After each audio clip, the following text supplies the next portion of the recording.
Hello, welcome to the third installment of the Smash VAT series. I am super excited for today's one because so far we've had women from like the professional side of it that help business owners. So we've had an accountant and then we had a financial coach. But this time we are moving over to an actual solopreneur, a business owner who did go through that VAT process. So I'm joined today by Fiona Bradley, who is the founder and director of FB Comms. And we're going to talk about the reality, which I am super excited for. And this is all because actually Fiona did a post, I think it was on someone's post around like turning six figures, and I just could tell like you were so passionate about like blindly following goals and with like financial goals, and just like quite open about it all. So I was like, come on, and I cannot wait. So for anyone who doesn't know you, just do your intro so everyone knows a little bit more about you before we get diving in. So me and my big shiny head, this light is not my best. I run FB Comms, content marketing agency in Leeds city centre. I started as a freelancer for 2 years and then got to that point in my business, and I was working with so many freelancers, and like I did hit that the VAT marker solo, and it just became so much like I needed to bring people in. So now we've got a team of 3, soon to be a team of 4. We've worked with clients like the NHS, who've run ads for like Rolex and Tudor, to complete startups. I love it. Yay! Wow, I am really excited about this because, as you said, you did manage to go VAT registered as a solopreneur, but you were working with a whole load of other people. And I think this is one of the things that obviously you can't capture this when you just do a little post in terms of being like, it's not that I'm telling every single person that is a solopreneur in the world to be like, you need to go for VAT threshold. What I'm trying to do is actually just inspire people to think a bit bigger about revenue wise what their business could be, and not to purposefully hold themselves back. Now, but in your situation, you ended up having, like, in order to do the amount of work that was required to get to that amount of money, it meant you had lots of people you were managing on like a contract freelance basis. So I just wanted you to discuss that a bit, because also I think that's something that sometimes people don't, and I have had someone in my DMs that had a very similar conversation with me, and I was like, people don't realize actually sometimes when someone's the face of the brand and they're all that doesn't, and they're running it by themselves, doesn't mean there's not other people involved.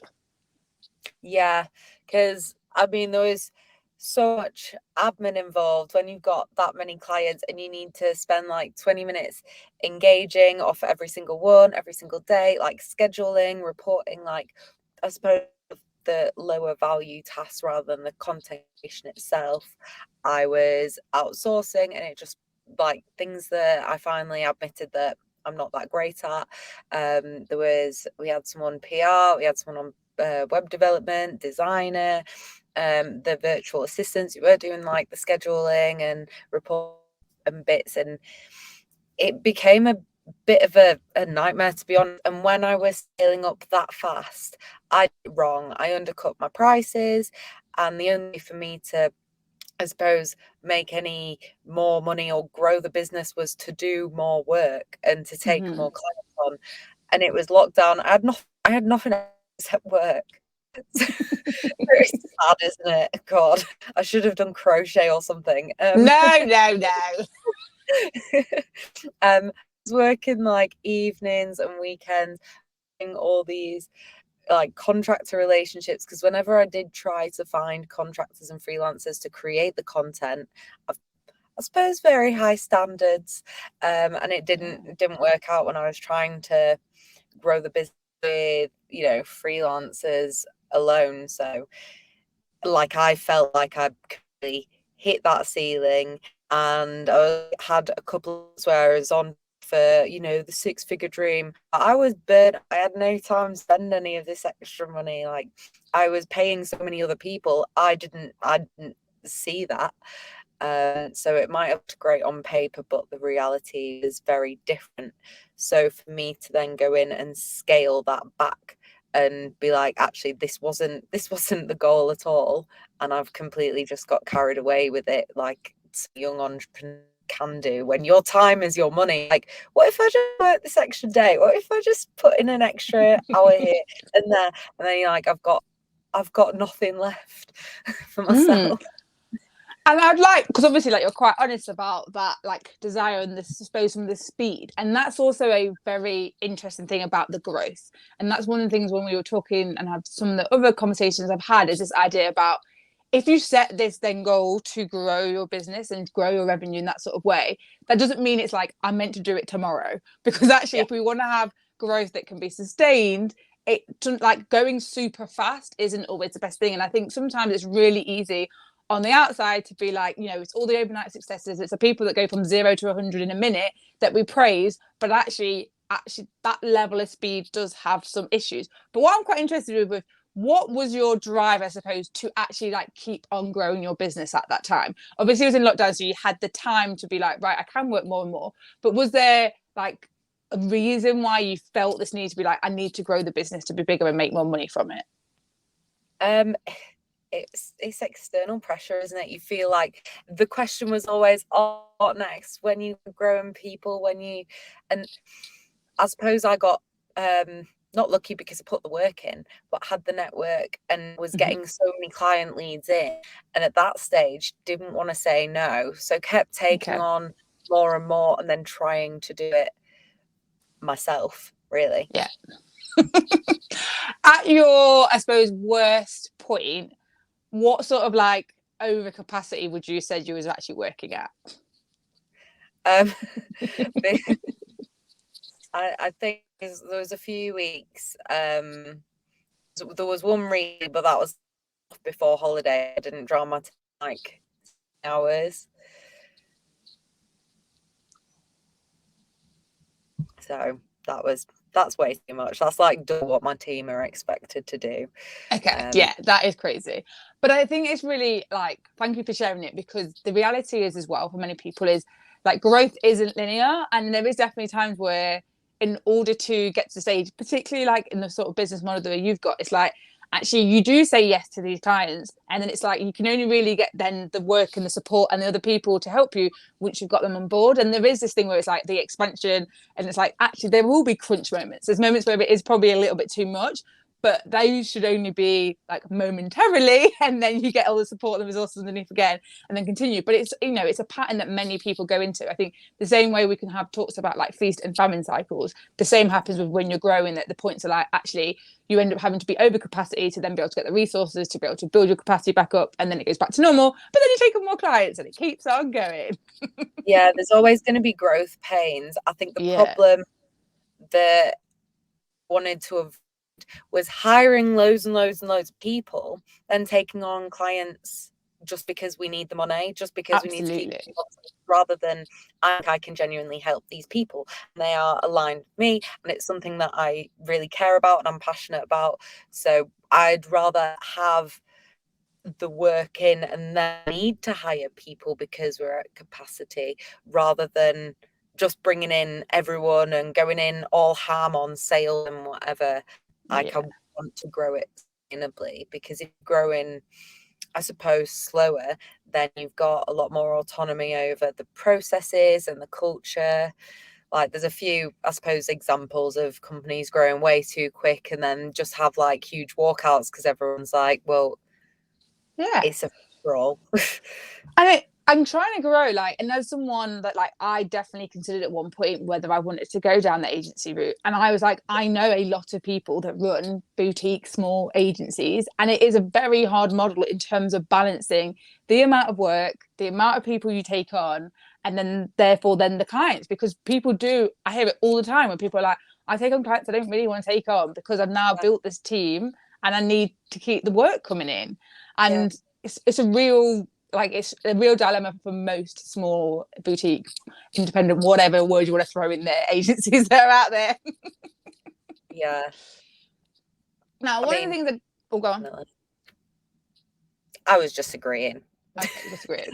So one of the things I wanted to mention, because obviously you ended up working a lot in order to sustain this like revenue, and the fact is, it's not about just creating more revenue for revenue's sake. And also you were paying people. So actually you've got all these costs, you're working harder. So it doesn't actually sound as if you, as Fiona, got to win in this situation. And part of the whole thing I'm trying to talk about is actually, yes, we are looking at the revenue going up, but it's meant to be that your profits go up, or the amount that you pay yourself goes up, and actually you get a better life experience about it. It's not about just like making more money for the business and then it all disappears into thin air and then you're just like, now you're overworked and extra underpaid. Yeah. Basically, because I mean, if you are working that amount of hours but you're getting, I suppose, like regular paycheck and not then, you know, benefit directly off that, then you're just diluting yourself. And you're like, I think there was one point when I first started out and there were so many like outgoings at the point, and I was like, wow, I could literally like do better if I was working at, I don't know, if I was stacking shelves or something that's a lot like lower stress levels. I was like, okay, so you need to work a lot smarter than longer or increase the rates to make it viable. Yeah. No, and I think that's a really important lesson, because they're doing that number crunching when you start to overwork. If the only way you're making more money is by overworking, but actually you're not paying yourself anymore, that just means actually in reality you're in a worse situation. And in many ways you could go do something else that would probably be easier, less stressful, but maybe not as enjoyable. Exactly, yeah.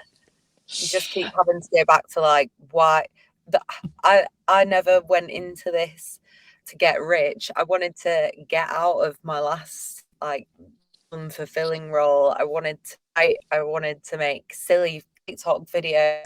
I wanted to like build a community, what I wanted to do, and you know, bring to that. And I am writing most of the time. I am still making the videos, but I'm also leadership and developing myself and meeting other people to grow myself, even like with the Propel Her book club and things like that. That's what I want.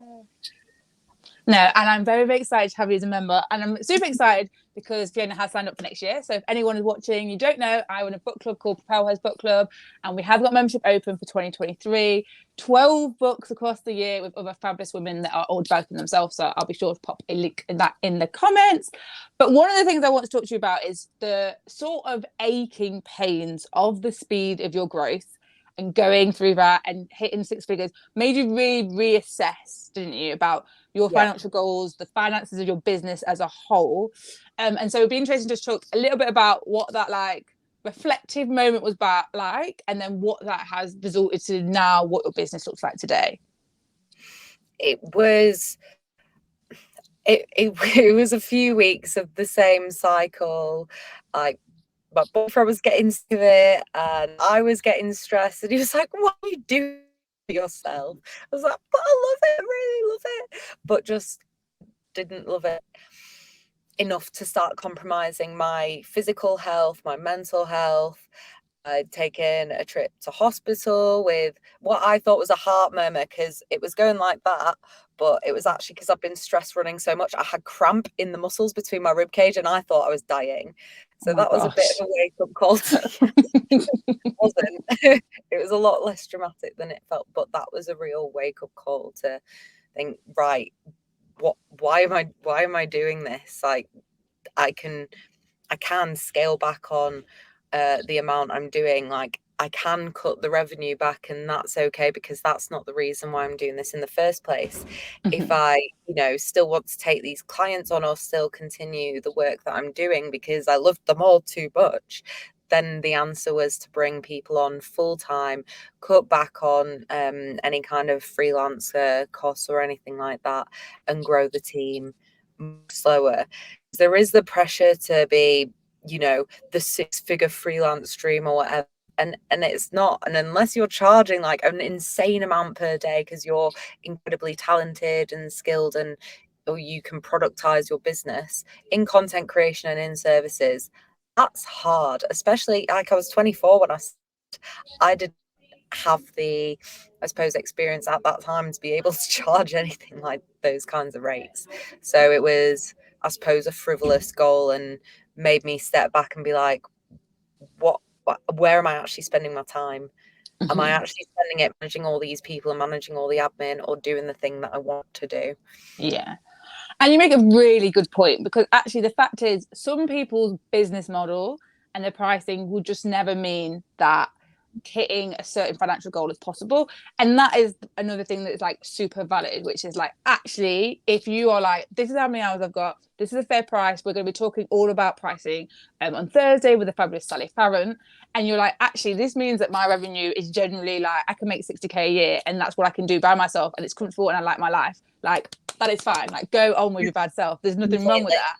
What this was more about is actually there were some people that I would say actually the pricing of their services and the business model does mean they have that capacity to make 90k, 100 and whatever k, but they were purposefully holding themselves back, and that's different. So yeah, absolutely look at your numbers and really be aware of like, what are as the capabilities, and what actually is your full version of like, what is full capacity. Like, I had this big thing about helping people to come fully booked, and people had this like, oh, I don't want to be fully booked, like, because it's like you're saying, Fiona, that idea of like fully booked is actually really like 130% capacity, you're overworking. I'm like, no, this is about you really owning as a business owner, like, this is the amount of clients I want to take on, this is the amount I want to work. And it's like, what does then your version of fully booked look like? It should be really satisfying feeling to be like, that's it, I'm done, I've got enough people, and I do work I like, I do work with people that I like, and it have a really good work-life balance, and whatever that looks like for you. So I'm really glad you touched on pricing, because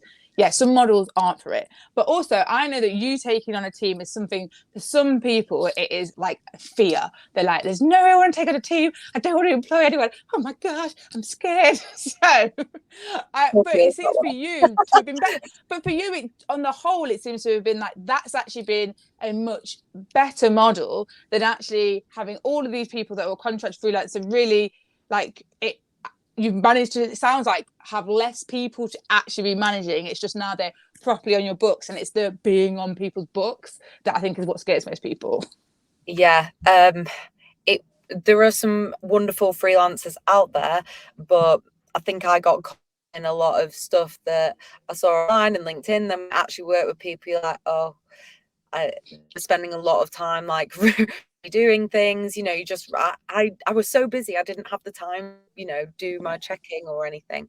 And then bringing it, like, because they're working along, there are so benefits to working with freelancers, not being on the payroll, less admin, you're not responsible for them, they can take care of themselves and their own business. But then bringing in people full time, they're completely loyal to you and your clients, they're really personally invested in these accounts, which in social media management, that's the point. You want to grow the account and the conversions, and have someone that is all in on that. And then being able to grow these people, like where there's a weakness, I can then sign them up to a training course, or tutor them myself, and see that. And like, you've met my team. Yeah, they're great. Yeah, it's all dressed in pink, I think we were that day. You were. I'm putting the brand down right now. You're not in yellow. Yellow. Yeah, so you're not letting your brand down. No. But it's just, it was terrifying. I think I've written something on it before, that being a boss was a giant fear, and I knew that I didn't have like a people, but not been solely responsible. There was directors above me, there was processes, and I knew that I didn't have that. Like, I've had coaching, I've read books, I've been working on it. Like, any kind of issues or something, like, I'll get an external opinion, because I know that it is a weak point. But no one's like born a leader, no one's born a manager. Everyone needs to learn that somehow. And I think taking full ownership of your own development and your own learning is key to, and learning about the other people as well. Like, what works for like Laura might not work for Emily. What works for Emily, like Laura likes working at home in the silence, Emily loves working in the cafes with the background noise, and I need like headphones on to be through the other room. It's learning about people rather than expecting people to be able to function in the same way your brain does. Yeah, no. And I think, like, I can understand the fear that people have. Like, I used to manage teams before, and if you're someone that's like really invested in people's development and stuff, it can be really hard, like, and draining. And so I do understand why people are like, I don't want to do it. But I think you have been like, it's really evident to me that you making that switch has only been beneficial for your business. So I think I wanted to also use this as a moment to be like, even if you are someone that's been like, I'm just going to run a business by myself and I've never thought about building a team, like actually maybe that there is like you shut down a door that you didn't need to shut down, if that makes sense. Like actually look at it, because could that give you the opportunity to do X, Y, and Z in your business, and actually in the long term that is going to make you happier? Because for me, you are clearly seem to be much happier since you built a team. Gotcha. And it's like being able to, because all our clients are on retainers, like being able to take time off and knowing that that's always like they can do any posting, or someone else can, you know, take any comms or comments. Like I had 2 weeks off for the first time in 2.5 years, like a few weeks ago, when I went to do Kilimanjaro, and that was like I had no signal, I didn't need any, and I wasn't stressing out about it. Like I've taken my laptop bloody snowboarding with me because I was the only contact for the clients. So building a team has let me grow the business sustainably, be able to grow a community, grow people, and take time off. Yeah. And I think that's a really good point, because I definitely would say that is one of the hardest things about being a solopreneur, is really depending on your business model, you might not be able to properly take time off. And actually that then is not like, it's not good for us to never be able to properly take time off. And I'm like you, I'm like me and my laptop wherever I go, and I'm like, if I leave it somewhere, I'm like having palpitations. So there is this idea of like the thought of having someone be like, well, there is someone else there to be like, someone else can deal with that, and you could properly go off, like properly away, disappear, no one can contact you. Again, it's another advantage. So I think it's a nice thing just to share, to be like, there are other ways, and that doesn't mean you have to then turn into a multi-conglomerate with 65,000 people in international countries, but actually a small team can bring opportunities, both to enable you to have a better experience in your business, as well as you to be able to service your clients better. Exactly. And I brought in people that were better than me. Like I love TikTok, spend hours on TikTok, but like like Emily's a micro influencer. She's grown her following. She knows that stuff. Like I'm not very organized. I'm terrible at processes. Laura came in and created all of that. Like I'm bringing in people that are better than what I do, because when I'm working by myself, I was always the cap on how good the business is. So if I'm feeling from the top, then with each person we hire, we get better and better, rather than, I suppose, being such a small business and limited on time. If I was bringing in trainees all the time, like their knowledge would cap at mine. Yeah, true. That's a really good point to make. And now that you have grown this team, does this also mean, you know, one of the things we spoke about was how you ended up working more, and so really the amount of money you was making was actually basically ended up being nothing. Has actually building a team, and therefore, yes, you've been able to increase the amount of revenue because you can service more clients, etc., but has it actually benefited you financially from doing that? In terms of like pay per hour, yes. Or just whatever you feel, yeah. Yeah, because I'm, I suppose, taking home the same amount, but then I get weekends off, I get evenings off, I get holidays. So if you look at it per hour, hell yeah, I'm doing like better. But yeah, it's just, I suppose, a lot better, more holistically, when you look at things are worth. Yeah, the whole quality of your life is better. I am doing a lot better, and I'm eternally grateful to them. Oh, well, that is so great to hear. And I think we're really interested for people that are listening, because it's very different to other people I've spoken to. And we're going to have next week, I'm speaking to Charelle Laidlaw, who is a web designer, and I think it's a very different side of the coin. So I'm really excited I got to talk to you and about building that team. Now, as you know, obviously the point of this campaign is just to inspire people to want to be not stopping themselves from going through that for foolish reasons, but that doesn't mean you should be doing it just for the sake of it and burning out and craziness. So if there was one thing as a takeaway that you'd want to say to people that are thinking, actually, maybe this is something I want to go for, what would you say to them? Think about why you're doing it. So are you growing, you want to grow the revenue because you want a team, you want to grow a community, or like, why are you growing this in the first place? If it's just revenue alone, that's not going to motivate you enough to actually do it, unless you burn yourself out. Because, not like you said, in content creation, unless you're smashing out exceptional campaigns for huge clients, then you're not gonna hit that easily. Mm. If my why, going back to it, I wanted to write, I wanted to create, I wanted to be able to travel with work, I wanted to be speaking opportunities and things like that. And my goal wasn't revenue specific. Obviously, you've got to have revenue goals, to make the team comfortable if anything were to happen, the safety fund, the socials, whatever. But think about why you want it, and is revenue really the ultimate end goal? Cool. Well, thank you so much, Fiona. It's been lovely to talk to you. And if you are watching this, then if you've got any questions, comments, please do pop them in the box below.